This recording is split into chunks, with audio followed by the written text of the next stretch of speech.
Makanan di kun.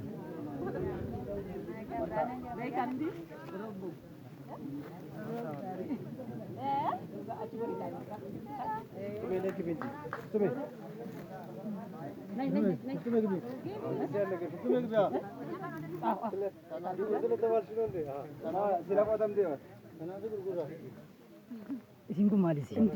Buna kala. Buna kala. Kun nyaata aadaa Jimmaa keessatti beekamudha.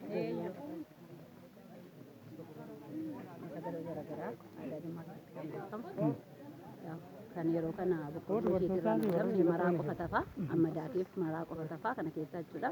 Innis boqqolloo isheetirraa kan inni hojjetamu sababa kanaa afeeraa kanaan alaa nyaanni aadaa Jimmaa hundi isaayyuu kana fakkaata jechuudha. Yeroo namni fayyadamaa badinaa waan akka limu saqqaatti.